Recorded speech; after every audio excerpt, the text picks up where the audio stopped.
Olá, seja bem-vindo ao igrejadocoração.com ou ao @igreja do coração em nossas redes sociais, nosso canal no YouTube. Já quero de antemão te pedir que se você já tem o costume de acessar os canais da Igreja do Coração, que você possa curtir todas as páginas, adicionar os perfis. Se você está no canal, clica no sininho, dá aquele like para a gente ter um pouco mais de alcance e compartilhe também os nossos conteúdos. Este estudo de quinta-feira nós preparamos para que você possa aprender mais sobre a palavra de Deus. Disponibilizamos um estudo a cada quinta-feira, às 8 horas, sobre o que Deus tem em sua palavra. Aqui é o diapasão que afina todos os equipamentos, todos os instrumentos. Aqui é a bússola que aponta, que norteia, que orienta. Aqui é o GPS, né, que nos apruma em relação à direção que devemos ir. O texto sagrado, a palavra de Deus, ela é importantíssima e com ela nós nos alimentamos diariamente. O cristão deve se alimentar da palavra de Deus, que é lâmpada para os pés, luz para o caminho, que é direção para a vida. Então é isso que nós tentamos fazer nas nossas leituras pessoais, mas também quando nós coletivamente, quer seja de maneira presencial ou virtual, lemos e tentamos extrair os ensinos da palavra dele. Nós estamos estudando nessas últimas semanas a respeito de Atos dos Apóstolos. Na semana passada estivemos lendo o capítulo 14, quase até o finalzinho, onde Paulo já está no meio ali das suas pregações como missionário, já levando o evangelho de Jesus e pregando a respeito do reino de Deus, que se concretiza na pessoa de Jesus, um compromisso com Jesus e a compreensão e clareza de graça, de salvação, de justificação, de perdão de pecados, de expiação e por aí vai. Os apóstolos estão fazendo isso, estão explicando, mais ou menos isso que eu estou fazendo aqui, né? Nós não estamos analisando de uma forma mais teologicamente profunda, versículo por versículo, mas nós estamos analisando os contextos doutrinários, os costumes e os contextos espirituais do texto para nossas vidas pessoais. A gente aprende com o passado a construir o futuro. E essa história relatada em Atos dos Apóstolos nos ensina muito. Capítulo 14 de Atos, versículo 21, Paulo vai dar prosseguimento aí no seu trabalho missionário. O texto está na tela para você acompanhar junto comigo. Eles pregaram as boas novas naquela cidade, na cidade de Derbe. Na semana passada, Paulo é apedrejado, colocado lá de fora, depois vai para Derbe. Eles pregaram as boas novas naquela cidade e fizeram muitos discípulos. Então voltaram para Listra, Icônio e Antioquia, fortalecendo os discípulos e encorajando-os a permanecer na fé, dizendo: é necessário que passemos por muitas tribulações para entrarmos no reino de Deus. Paulo e Barnabé designaram-lhes presbíteros em cada igreja. Tendo orado e jejuado, eles os encomendaram ao Senhor em quem haviam confiado. Passando pela Psídia, chegaram a Panfília e, tendo pregado a palavra em Perge, desceram para Atália. De Atália, navegaram de volta para Antioquia, onde tinham sido recomendados à graça de Deus para a missão que agora haviam completado. Chegando ali, reuniram a igreja e relataram tudo o que Deus tinha feito por meio deles e como abrira a porta da fé aos gentios. E ficaram ali muito tempo com os discípulos. Pois bem, aqui Paulo está no seu trabalho missionário, estabelecendo novas igrejas. Então, Paulo ele ia até uma cidade, como eu já falei aqui na semana passada, e na outra semana ele ia ter uma cidade, ele procurava ali um grupo de judeus, anunciava este evangelho àquele grupo, e saía anunciando o evangelho também a outros grupos.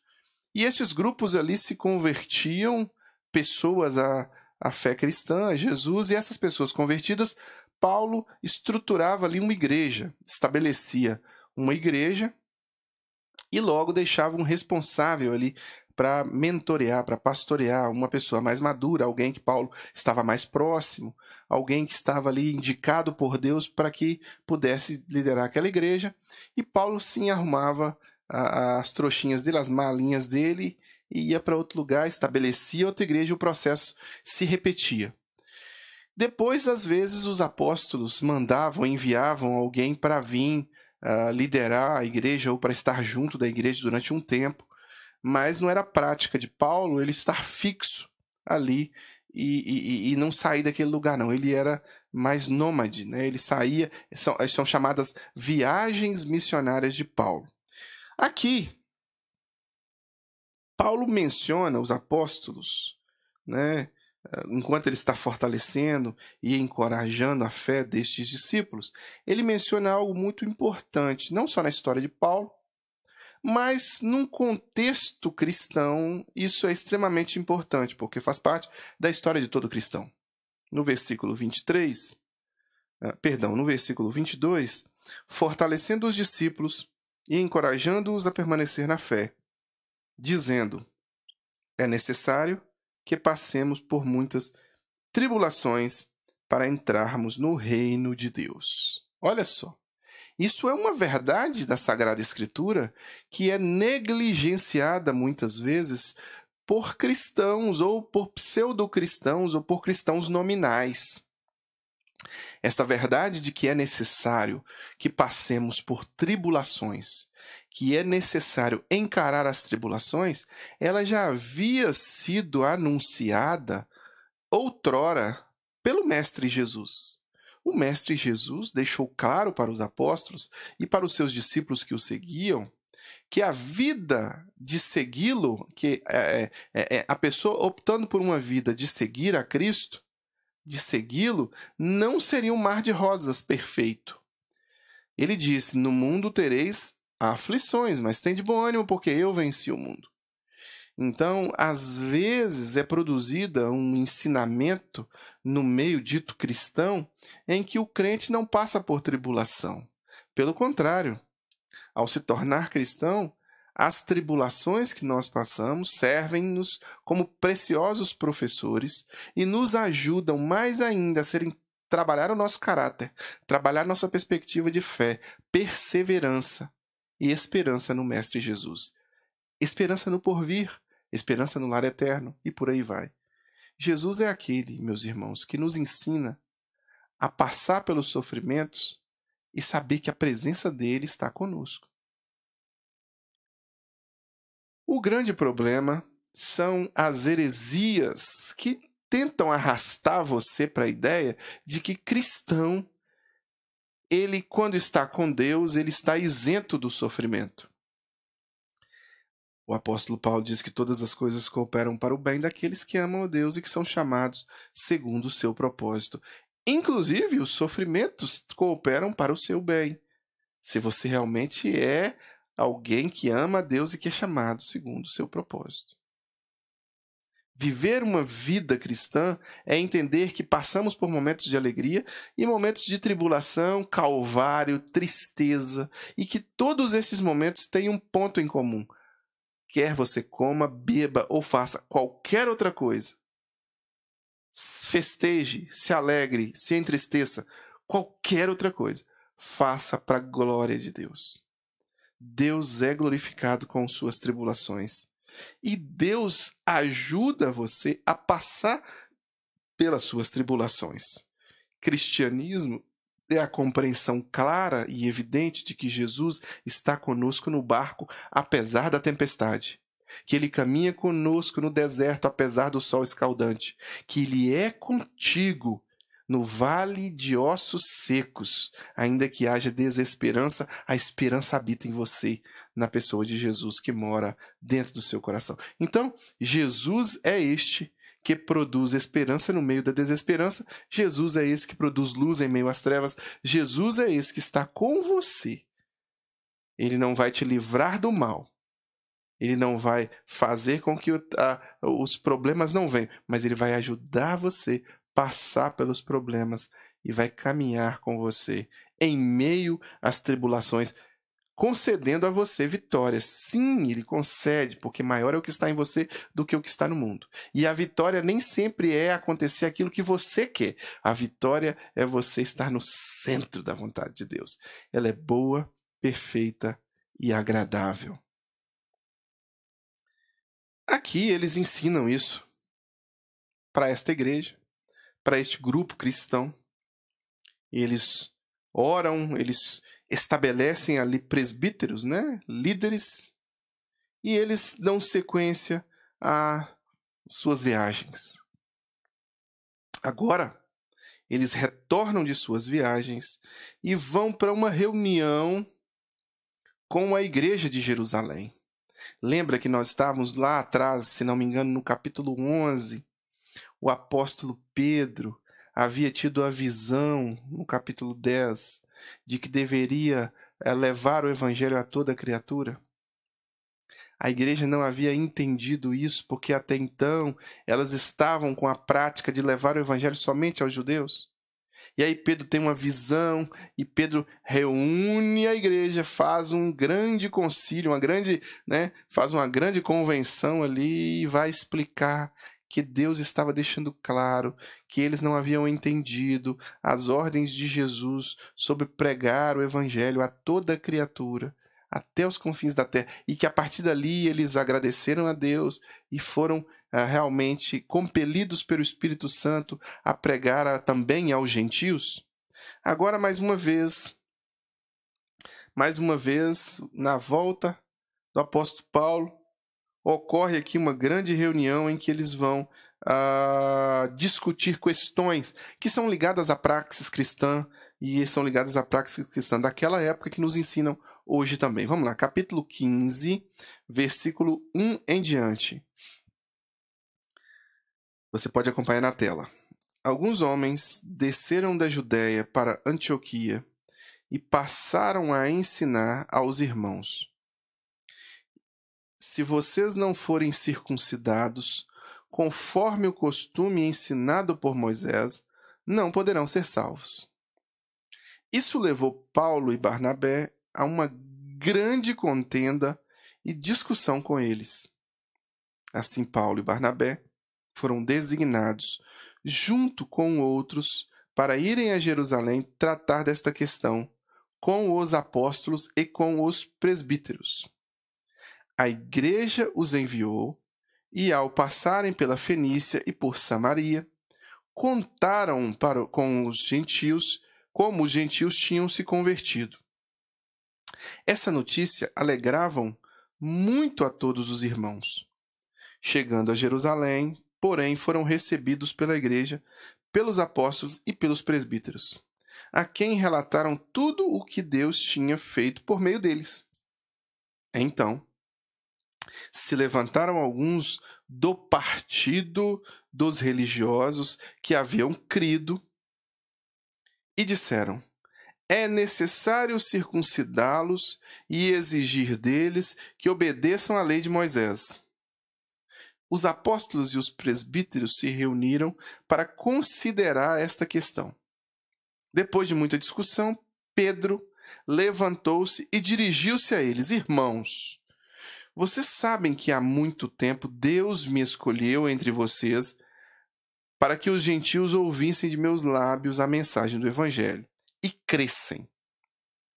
Deus, que conhece os corações, demonstrou que os aceitou dando-lhes o Espírito Santo, como antes nos tinha acontecido. Ele não fez distinção alguma entre nós e eles, visto que purificou seus corações pela fé. Então, por que agora vocês estão querendo tentar a Deus? pondo sobre os discípulos um jugo que nem nós, nem nossos antepassados conseguimos suportar. Eu vou fazer uma paradinha aqui, estratégica, para que nós possamos fatiar essa conversa entre esses nossos irmãos aqui na igreja de Jerusalém. Paulo vai voltar, Paulo vai estar pregando ali, né, em Antioquia, na Síria. Acontece algo. Alguns irmãos, lembra quando o texto diz assim, do partido dos religiosos? O texto está dizendo que são aqueles que foram convertidos direto do judaísmo, porque agora nós temos uma igreja mesclada entre judeus e entre gentios. Aqui temos pessoas que vieram de um contexto judaico e de um contexto helênico, grego. Não há aqui mais hegemonia da cultura hebraica, da cultura judaica. O que acontece? Esses homens que vêm dos judeus, que eram cristãos convertidos desta cultura, eles chegam até lá e começam a tentar impor a ideia de que é necessário que haja circuncisão dos homens convertidos do helenismo, dos gentios. É uma prática judaica estabelecida lá atrás em Abraão, que é semelhante, é um pouco parecido ao que nós conhecemos como operação de fimose, né? Essa prática foi estabelecida lá atrás em Abraão, e aqui, quando um adulto estava se convertendo a Jesus, os que eram da circuncisão vieram, e os que eram oriundos do judaísmo vieram, e tentaram impor uma prática que até então era propícia da religião judaica à estrutura cristã. Ou seja, é preciso que todos que estão se convertendo a Jesus sejam circuncidados. Paulo e Barnabé acham que essa é uma questão complicada, né? Você pensa só, você vai agora fazer uma circuncisão em cada adulto que se converter a Jesus, conforme versa a lei judaica. Eles estão entendendo aqui que esta lei, esta prática ou outras práticas tiveram um propósito a se cumprir que já se cumpriram na vinda do Messias. E agora eles vão discutir se isso é válido ou não é válido. Se deve se manter a estrutura toda a estrutura do ordenamento jurídico, legal, até mesmo penal, que eles seguiam advindos dos patriarcas, ou se agora o cristianismo se desenvolvia a partir desse background, né, a partir desse pano de fundo, e ali eles criariam uma estrutura fundamentada neste pilar, mas que não tinha necessariamente que seguir os ritos e alguns costumes culturais ligados àquela prática antiga. Circuncisão é uma delas. Então, Paulo e Barnabé vai até Jerusalém, chega até Jerusalém, testemunha de tudo que havia acontecido, todas as coisas maravilhosas que Deus havia feito, conversões, como que os gentios estavam se convertendo, pessoas se entregando a Jesus, novos líderes se estabelecendo na igreja, a igreja se expandindo, estrutura crescendo, pessoas felizes porque estavam agora completas em Cristo Jesus. Mas esses pormenores doutrinários precisavam ser resolvidos. O apóstolo Paulo se reúne com o apóstolo Pedro e outros ali. E no versículo 5 você vê, então levantaram-se alguns do partido religioso, né? Esses se levantam e falam, não, é preciso. E há uma discussão, um debate acalorado ali. Eles debatem. Pedro pega a palavra. Pedro, uma autoridade, uma das principais autoridades, né? Aqui Tiago, que era uma principal autoridade também, já havia falecido. Lembra que lá atrás Herodes, o tetrarca, mata ele a fio de espada. Nós já vimos isso aqui nos estudos de quinta-feira. E aqui Pedro se levanta, pega a palavra, chama todo mundo para essa exposição dele. E ele diz, né, no versículo 8 aqui, no versículo 7, irmãos, vocês sabem que há muito tempo Deus me escolheu dentre vocês para que os gentios ouvissem de meus lábios a mensagem. Ele fala da autoridade dele. Quem é ele? Né? Deus, que conhece os corações, demonstrou que os aceitou. Aí ele vai mencionar agora, a partir desse ponto, até onde nós lemos, né, no versículo 10, ele vai descrever para estes judeus que converteram-se a Jesus como que foi também a conversão dos gentios, dos que são de cultura helênica. Esses não passaram pelos ritos e pela estrutura religiosa judaica, e eles se converteram de fora desses ritos. Mas esses que vieram dos ritos judaicos estavam querendo impor sobre eles os ritos judaicos também. E aí Pedro fala, irmãos, espera lá. Espera aí, se fosse necessário que eles passassem, Deus iria predeterminar isso, porque aconteceu com eles o mesmo que aconteceu conosco. Eles receberam o Espírito Santo da mesma forma, eles se converteram a Cristo da mesma forma, então não cabe a nós impor sobre eles uma prática cultural estabelecida na nossa condição religiosa antiga. E aí Pedro responde no versículo 11, que é a partir de onde nós vamos continuar a leitura, de modo nenhum. Versículo 11, capítulo 15, está na sua tela aí. De modo nenhum. Cremos que somos salvos pela graça de nosso Senhor Jesus, assim como eles também. Toda a assembleia ficou em silêncio enquanto ouvia Barnabé e Paulo falando de todos os sinais e maravilhas que, por meio deles, Deus fizera entre os gentios. Quando terminaram de falar, Tiago tomou a palavra, outro Tiago, não o que já morreu, Tiago tomou a palavra e disse: Irmãos, ouçam-me. Simão nos expôs como Deus no princípio voltou-se para os gentios, a fim de reunir dentre as nações um povo para o seu nome. Concordam com isso as palavras dos profetas conforme está escrito. Ele vai mencionar agora a palavra dos profetas. E aí, o que acontece aqui nesse momento, meus irmãos? Está tendo um momento em que a igreja, movida pelo Espírito de Deus, está estabelecendo pilares, fundamentos que são estabelecidos sobre o fundamento antigo, né? Esses pilares agora, doutrinários, eles são estabelecidos para a prática do cristão e não do judeu, porque agora não é mais o judaísmo, agora é o cristianismo. E o Espírito vai movendo esses irmãos e vai utilizando esses irmãos para criar essa estrutura. E aí o apóstolo Pedro tem um papel relevante e importante aqui. Ele traz a estes homens a clareza e Tiago chega e fala, olha, irmãos, o que Pedro está falando é que houve uma conversão. Olha o que Paulo falou, olha o testemunho de Barnabé. Está tendo uma adesão, uma conversão dessas pessoas à nossa fé.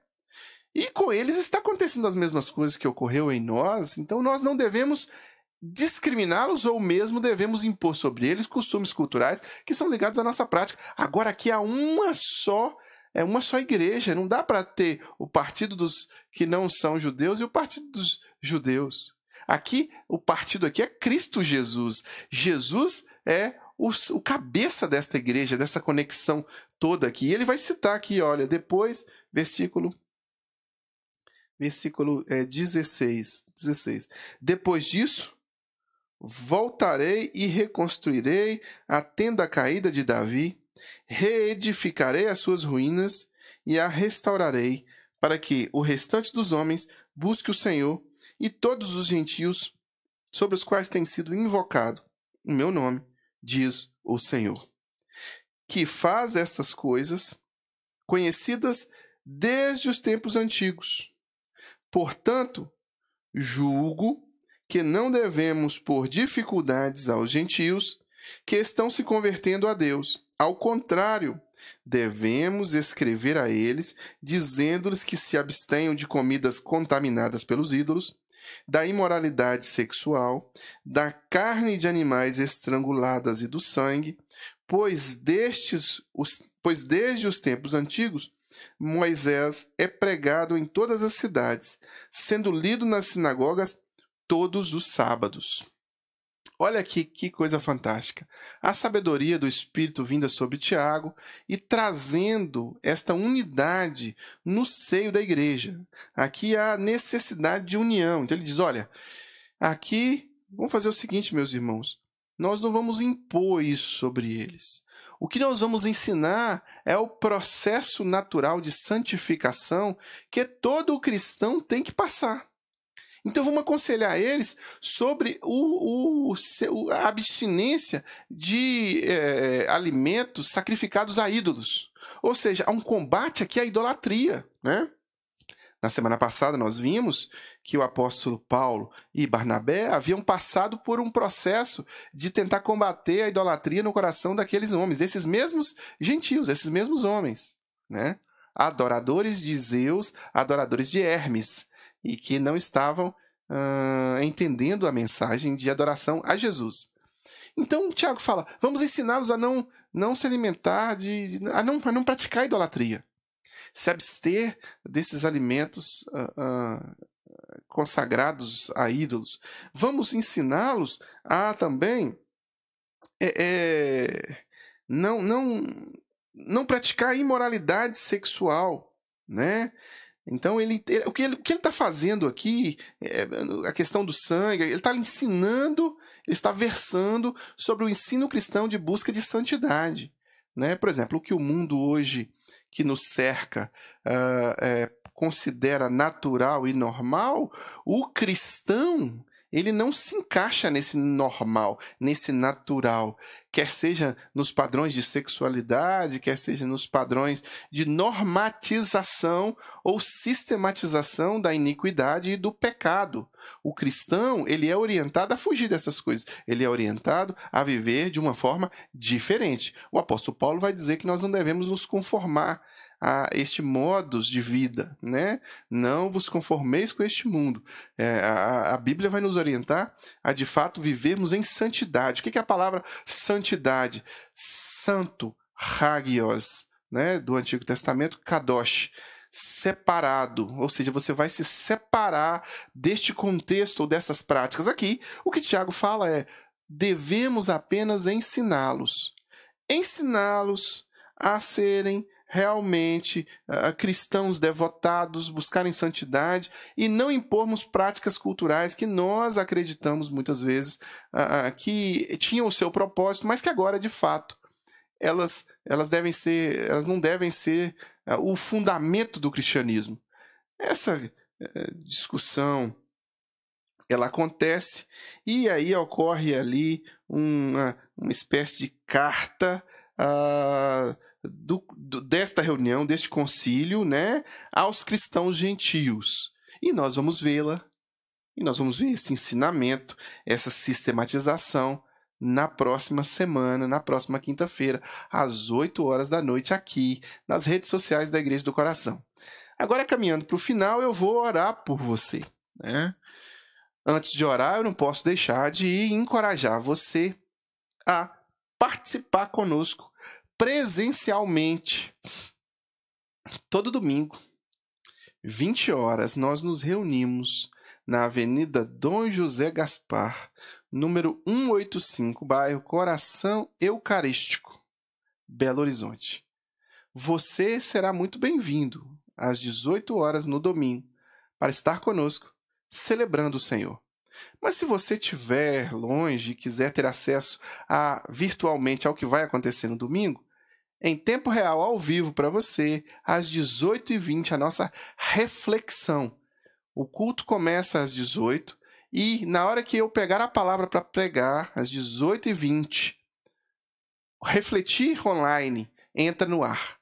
E você pode acompanhar, através das redes sociais da Igreja do Coração, esta transmissão da Palavra de Deus. Nós temos também a Escola Bíblica Dominical, que também acontece ao vivo e é transmitida para você. Temos também, que acontece no domingo, 9 da manhã, e temos esse estudo bíblico que toda quinta-feira, 20 horas. Marca na sua agenda esses horários, não perca, esteja envolvido, conecte-se e se envolva naquilo que Deus tem para as nossas vidas através desta obra. Você pode também contribuir financeiramente para que a Igreja do Coração amplie os seus projetos ou mesmo para sustento destes projetos, para que a mensagem chegue até você pela internet. Isso é um projeto da Igreja do Coração. Nós temos pessoas voluntárias envolvidas nisso por trás dos bastidores, nós temos estrutura de gastos com isso.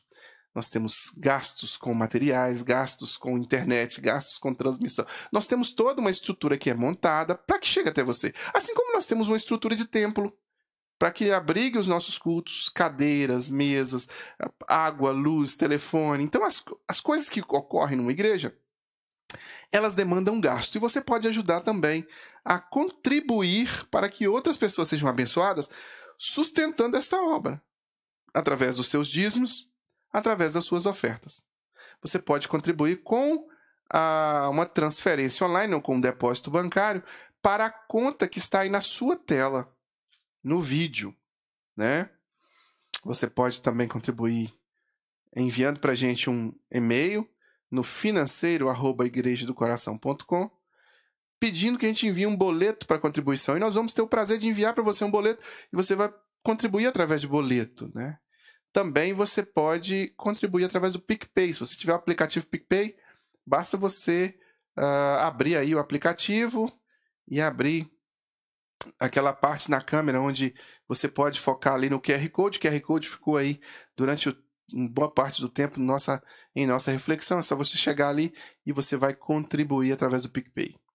Tá bom? A gente vai agora... não se esqueça, nossas redes sociais. Sigam-nos no YouTube, clique no sininho, ative as notificações, curta, compartilhe, comente. Ajude as nossas redes sociais a alcançarem novas pessoas. Quando você faz isso, você ajuda a mensagem se propagar mais. Instagram, Twitter, YouTube, Facebook, estamos em todas as plataformas. Siga-nos nelas e compartilhe as nossas redes sociais. Tá bom? Agora eu vou orar por você e depois estaremos nos despedindo. Deus e Pai amado, te somos agradecidos porque nós, como servos do Senhor, neste momento, recebemos a Tua palavra. Agradecemos ao Senhor por ela. Poderosa, viva, eficaz. Obrigado pelo ensinamento que ela nos deu hoje, pelo aprendizado que tivemos a respeito da vida dos Teus santos que vieram antes de nós. Abençoe a casa desta pessoa, abençoe a família desta pessoa, que a Tua mão poderosa e protetora seja com ela, livrando de todo mal e ajudando-a a viver e superar todas as dificuldades da vida. É a nossa oração em nome de Jesus. Amém. Amém.